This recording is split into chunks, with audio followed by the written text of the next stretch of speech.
Welcome to day 4. We start the day with breakfast in the main dining room. We carry on discovering the ship because there's still so much more to see. And this evening we have our meal in the Epicurean, which was a show in itself.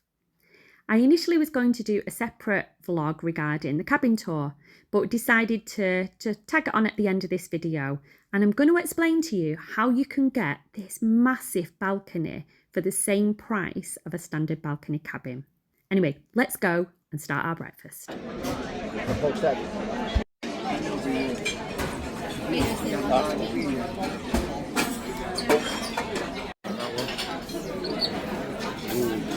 yeah, that's good.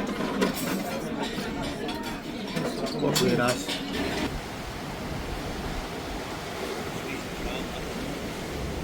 Yeah, the ship doesn't even feel like it's moving. On our way back to Southampton, going for a stroll to walk that breakfast off.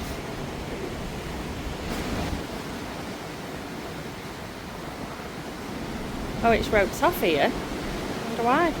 People are beyond it. So as you walk along the promenade deck, you then come to some stairs, which I believe is going to lead you to the front of the ship, which is known as the clamshell. Let's go check it out. Yeah, you can see why it's called the clamshell, with the top and the bottom there, just a little gap. So we are sailing, but the reason why we can come to this part of the ship is because the sea is calm, it's not bad weather, there's not much wind coming through here. So that's the reason why we can actually come to this part of the ship even while we're sailing.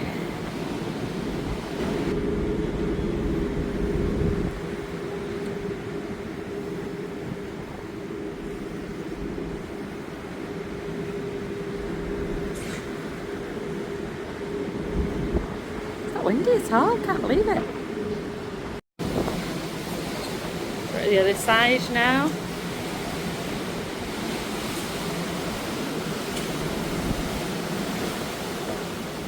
I love the sound of the waves crashing.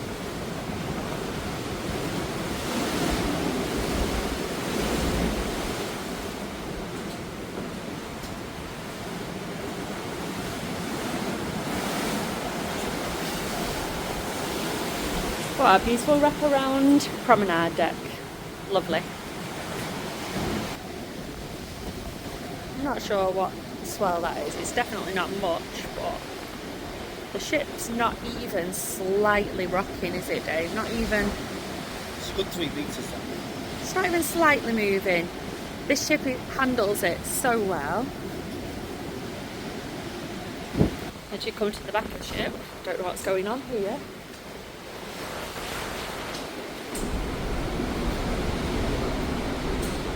Oh, we kind of go inside. Oh no, not really. Now we're at the wait.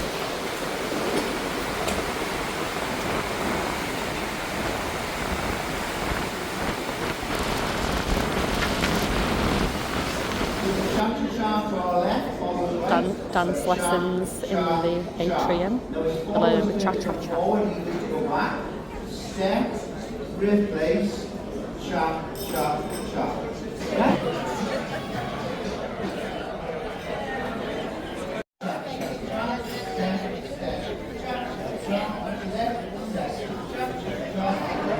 After our walk, we thought we'd come for a hot coffee while we watch them dancing. And for those of you who are interested, here's the horizon on a sea day. Just hit pause if you want to find out what's happening around the ship.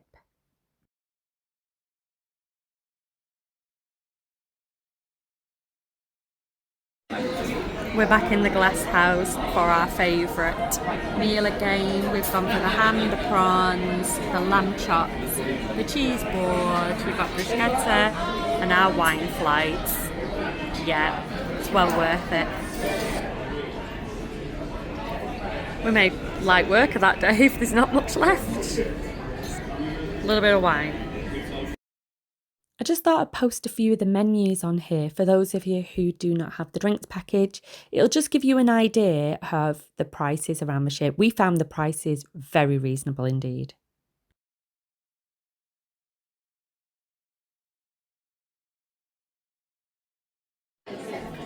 As usual, we're starting with the bread course. I think that's Marmite butter. This is so much nicer than yesterday's in the main dining room. When he saw this on the menu, there was only one thing he was going to get.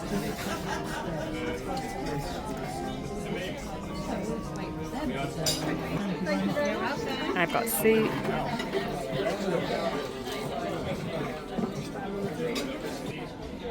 And we both decided to go for the T-bone steak.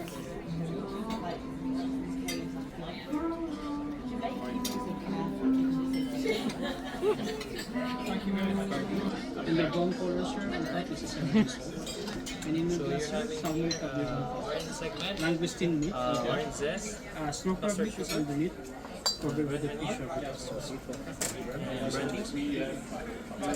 Okay, so far we're having 5 blankets. Sorry. 3, 2, 1.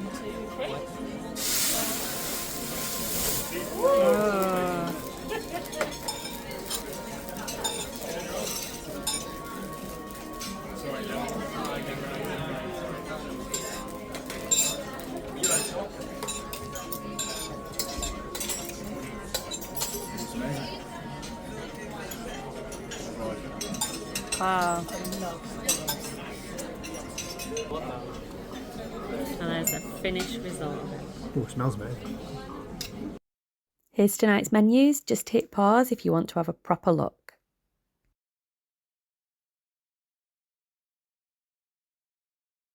I need to talk over this again for copyright, but this was the same girl who did Jessie J. She's doing Pink tonight. Instead of doing it in the main theatre, she was doing it in Havana, and yeah, she was quite a good singer. She got everybody up dancing.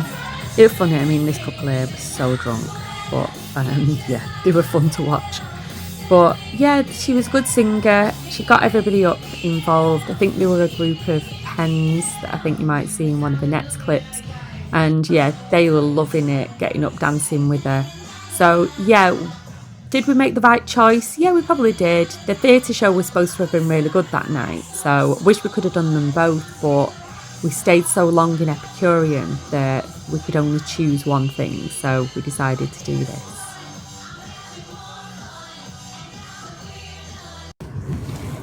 And just like that, it's over. So we're off the ship, we're just charging our car up, and we thought we'd do a little bit of a roundup of, first of all, last night, our experience in Epicurean. So, I mean, the restaurant's beautiful, isn't it? It is really lovely. You've got bigger tables, there's more of a gap between the tables, so it feels a lot more like intimate, doesn't it? Yeah. The only thing, lovely restaurant, yeah. The only thing is, when we got in, it's like they didn't see us, didn't they? For like 20 minutes we sat there and they didn't give us a menu, they didn't give us the drink, nothing. They wasn't even making eye contact with us. It's not like they was ignoring us, it's like they just didn't see us. We felt invisible, didn't we? Yeah, I don't mind the 20-minute wait, it's fine. But I'd like a menu to read while I'm waiting. Yeah, that would have been good. Nice. So anyway, it was funny because we had a lovely lady, well, at either side, we had a lovely lady at each side, and they were getting more irritated than we were. One of them actually asked the waitress, can you like help these people here? Because she felt sorry for us. They eventually served us. And then with regards to the food, the starters were brilliant. You'll have seen the video. That ham was amazing, wasn't it? That ham that you had. My soup was lovely. Fantastic. That. The only thing we would say was we were both a bit disappointed with the steak. Yeah. My steak was really gristly. Yeah. Everything was fine, except the steak, which is the star of the show, really. So I was a bit disappointed with that. Yeah, it was a bit but gristly. Overall, nice meal. Nice meal. The nice place you to had be. What did you have for dessert? The flambe. Crepe Suzette. Oh, crepe Suzette, is that what it's called? Yeah. That was excellent. So, yeah, I videoed that. That was, he loved that. I just had ice cream. I didn't have anything, so I don't think I videoed that. So overall, I would recommend it. For the price, I just think we sat around a little bit at the beginning, but it wasn't that big a deal. The food was great. Just maybe don't go Maybe for don't pick the the steak, ribeye yeah. steak. Go for something else. Because I was looking at other people's food. I was a bit jealous of everything their else food. was fantastic. All the sides, beautiful. Yeah. Everything was really good except the steak itself. Okay. That was Yeah, I agree. Absolutely agree. Just a quick roundup of the cruise itself. I think it was really good. I don't know what I was expecting. I'd read some quite like negative reviews on the ship before we'd got on. And I said to David, it's probably going to be the worst ship we've ever been on. But I actually don't think she was bad at all. It was a nice ship. I enjoyed the cruise. The cabin was nice and comfortable. Yeah. Yeah, it's fine. Staff were lovely. Nice time. The entertainment was good. The food and the specialities was good. Yeah, we really enjoyed it. And if a cruise came up on Ventura again to a location that we wanted to do, to destinations we fancied, then I would go. I wouldn't hesitate to go on her again. So if you've got a cruise, just ignore all the bad reviews. I think some people just like to moan. It's a good ship, and I think you'll have a great time. So I think there's just one more vlog that's going to be after this one now. I'm going to put a room tour on so you can have a nosy at our balcony cabin. But hope to see you on some future vlogs. We've got some good trips coming this year. We've already got quite a lot booked. We've got a few more cruises booked. So yeah, hope to see you on some future vlogs. And just for those of you who are interested, we paid £529 per person for this cruise. We both got £45 on board spend. So the total was £1,058. I think we spent about £200 on drinks and the specialities. So we're on deck 10 and the cabin we're in is C527.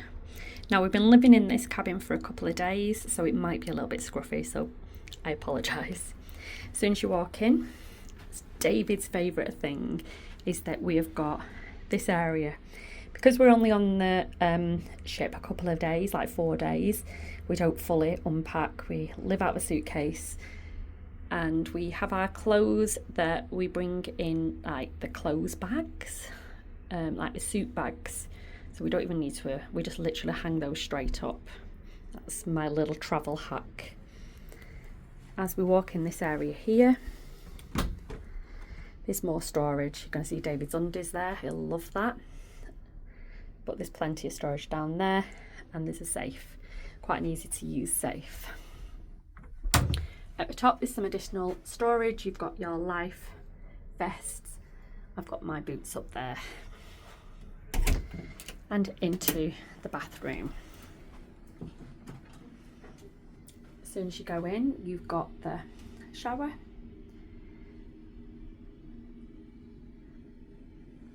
Got the dreaded shower curtain, but again, really doesn't bother me. The towels, I did the towel test yesterday, absolutely lovely. A toilet, you don't need to see a toilet. And then at this side, you've got some storage. You've got a socket there for your shavers, gentlemen, and your sink. Quite a good mirror. The lights are good here for doing the makeup. Underneath you've got some tissues, a bin, another pedal bin. We've stored some other stuff down there. So it's a little bit dated, but it's perfectly adequate.